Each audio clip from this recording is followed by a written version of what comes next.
अस्सलाम वालेकुम, welcome to my YouTube channel. मैं हूँ सोनिया ख़ान। फ्रेंड्स, आज मैं बना रही हूँ बिल्कुल हलवाई जैसी कचौरी। हम ये बनाएंगे आज। तो ये बहुत ज़्यादा ट्रिकी होती है, तो इसको बहुत ध्यान से बनाना पड़ता है। तो मैं आज आपके लिए बहुत ज़्यादा इन्फॉर्मेटिव वीडियो लेकर आई हूँ। तो आप भी ज़रूर मेरी इस ट्रिक्स को बिल्कुल फॉलो कीजिएगा, तो आपकी कचौरी भी बिल्कुल हलवाई जैसी और बाज़ार जैसी बहुत अच्छी कचौरी और खस्ता तैयार होगी, जैसे कि हमने तैयार की है। तो ये आप देख सकते हैं कि ये अंदर तक कितनी खस्ता कचौरी हमारी बन के तैयार हुई है। ये अभी गर्म है ये बहुत ज़्यादा। तो ये बिल्कुल अंदर तक इतनी खस्ता और इतनी मज़े की कचौरी बनी है।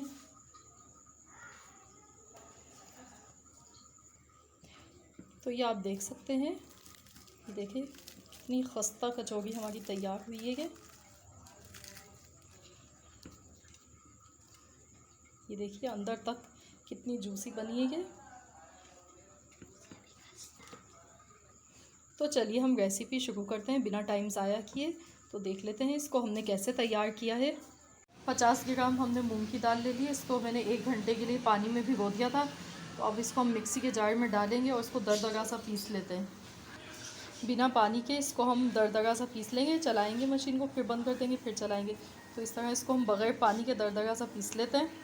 कचौरी बनाने के लिए हम इसका अब आटा गूँधेंगे। तो आटा गूँधने के लिए मैंने ये 1 कप मेजर किया हुआ मैदा ले लिया है। आधा टीस्पून मैंने नमक डाल दिया है। ये 1 टेबल स्पून हम इसमें ऑयल डालेंगे, कुकिंग ऑयल जो हम यूज़ करते हैं घर में। तो 1 टेबल स्पून हमने कुकिंग ऑयल डाल दिया है। तो अब हम इसको मिक्स करेंगे, आटे को और कुकिंग ऑयल को बिल्कुल अच्छे तरह से मिक्स कर लेना है हाथ से पहले। इसको सब जगह एक जैसा मिक्स करना है।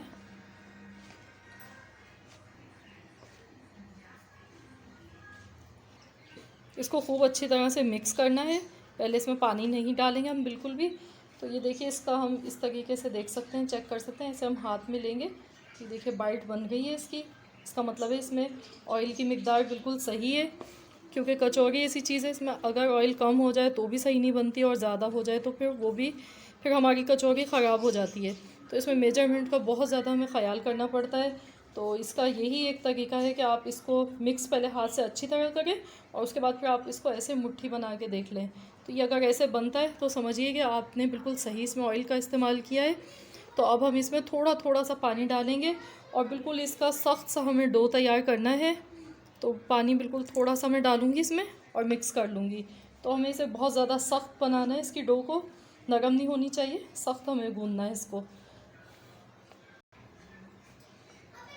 थोड़ा सा पानी में और डालूँगी, तकरीबन 1 टेबल स्पून मैंने इसमें और डाल दिया।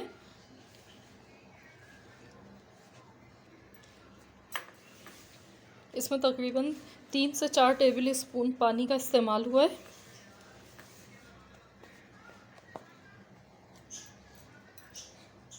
तो ये देखिए इसकी डो तैयार हो गई है। ये देखिए इतनी सख्त है ये।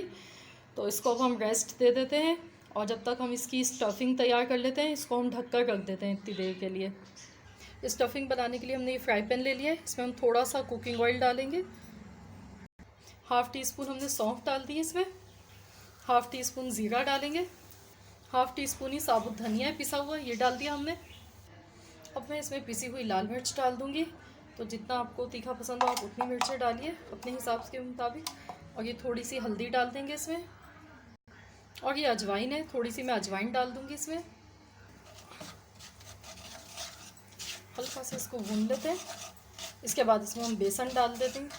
बेसन डलेगा इसमें 2 चम्मच। बेसन हमने डाल दिया 1 चम्मच। 1 चम्मच हमने और डाल दिया है।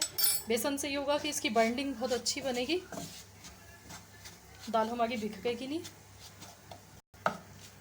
कलर भी आप देख सकते हैं कितना अच्छा इसका आ गया है, बिल्कुल बाज़ार जैसा आया है।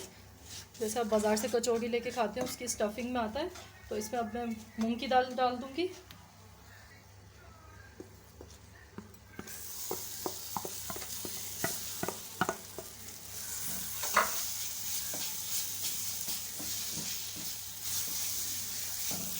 अब मैं इसमें नमक डालूँगी, हस्बे जायका नमक डाल देंगे हम थोड़ा सा। और इसके जायके को बढ़ाने के लिए अब मैं इसमें डालूँगी चाट मसाला। चाट मसाले की जगह आप अमचूर का भी यूज़ कर सकते हैं।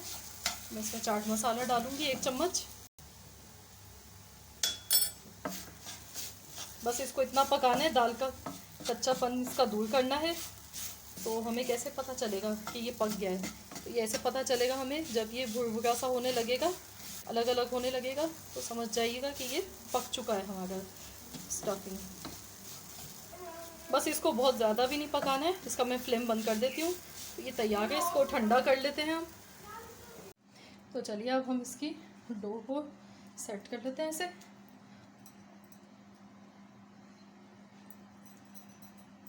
ऐसे साइडों से इसको दबा देंगे।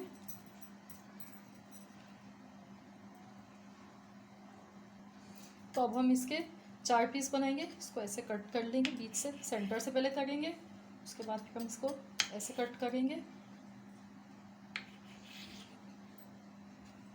तो ये देखिए ऐसे हमने इसके 4 पीस कर दिए। तो अब हम इसकी ऐसे करके लोई बनाएंगे।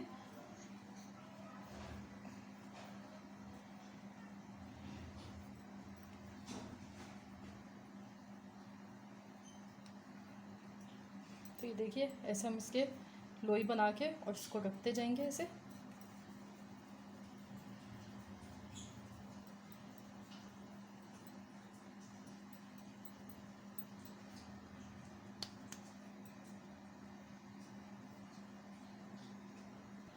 तो ये तैयार है। तो चलिए अब हम इसके बॉल बना लेते हैं। और बहुत ज़्यादा बड़े बॉल नहीं बनाएंगे। ये 1 चम्मच लेंगे, तो इसको हम ऐसे लेंगे हाथ में और इसको गोल कर लेंगे।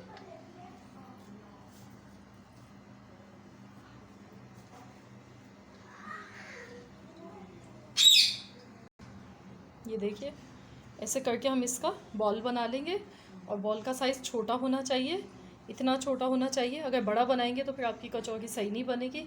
तो इस साइज़ के हम इसके तमाम बॉल्स बना लेंगे। ऐसे रखते जाएंगे इसको। बस हमें 1 चम्मच लेना है, ज़्यादा नहीं लेना है इसमें।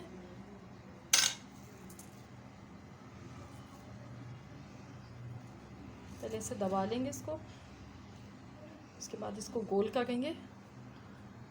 तो ये देखिए मैंने बॉल्स इसकी ऐसे तैयार कर ली हैं। और जो स्टफिंग इसकी बच जाए तो उसको आप यूज़ कर सकते हैं। आप पराठा उसका बना सकते हैं, भरा हुआ पराठा उसका बहुत मज़े का बनता है। तो आप उसको ऐसे यूज़ कर सकते हैं। तो चलिए अब हम बनाना शुरू करते हैं। तो ऐसे हम इसको लेंगे और इसके बाद हम इसकी कटोरी बनाएंगे। जैसे कटोरी बनाते हैं ना, ऐसे किनारों से हम इसको ऐसे ऐसे करेंगे, प्रेस करते जाएंगे।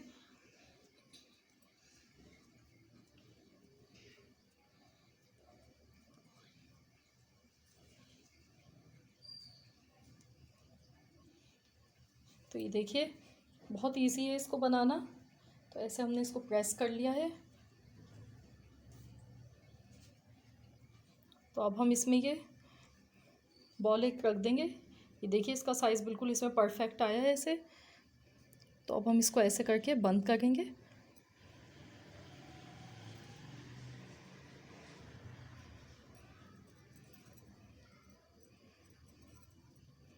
ऐसे करके हम इसकी अच्छी तरह से इसको बंद कर देंगे।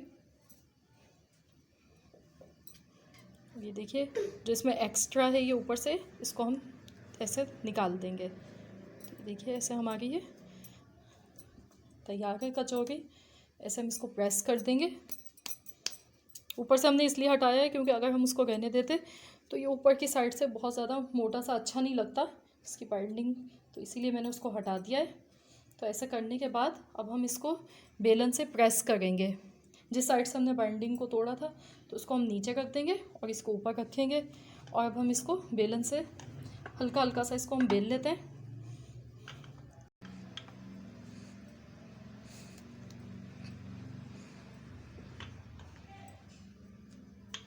बहुत ज़्यादा पतला नहीं करना है इसको, बस नॉर्मल सा हम इसको बेल लेंगे जितना साइज़ हम इसका रखना चाहेंगे। तो ये देखिए ये कचौरी हमारी तैयार है। तो ऐसे ही हम बाकी की भी कचौरियाँ तैयार कर लेंगे। इसको भी हम ऐसे ही तैयार करेंगे।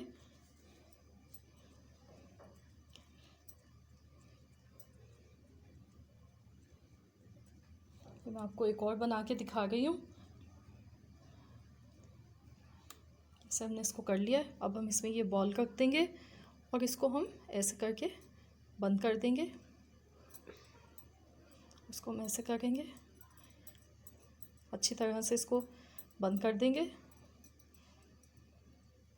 ऐसे प्रेस करेंगे, ये देख सकते हैं आप। अब इसमें जो ऊपर अलग से एक्स्ट्रा है तो इसको मैं निकाल दूंगी, इतना ये मैंने हटा दिया, और ऐसे इसको हम प्रेस कर देंगे। तो इसको भी हम ऐसे ही बेलन से बेल लेते हैं।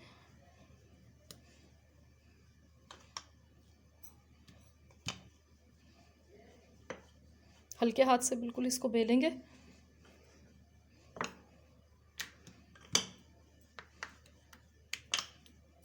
तो ये देख सकते हैं ये भी तैयार है। तो ये देखिए कचौड़ियों को हमने तैयार कर लिया। अब इसको फ्राई करते हैं। ऑयल को हमने हल्का गरम किया है, तो इसमें अब हम कचौड़ी ऐसे डालेंगे। तेज़ गरम ऑयल नहीं होना चाहिए, उससे फिर हमारी कचौड़ी सही नहीं बनेगी। इसको बिल्कुल हल्की आंच पे ही हमें बनाना है। हल्की आंच पे बनाने से ये खस्ता बनेगी और बहुत अच्छी तैयार होगी। एक साथ मैंने सबको डाल दिया है, तो अब हम इसको पलटेंगे भी नहीं और 5 मिनट तक हम इसको बिल्कुल हल्की आंच पर ऐसे ही पकाएंगे। तो ये देखिए कचौड़ी को तलते हुए 5 मिनट हो गए बिल्कुल हल्की आंच पे। तो अब मैंने इसका फ्लेम बढ़ा दिया है, मैंने मीडियम टू लो कर दिया है। इसको अब हम पलट लेते हैं, दूसरी साइड से पलट के पका लेते हैं इसको। देखिए कितनी अच्छी फूल गई है हमारी कचौड़ी।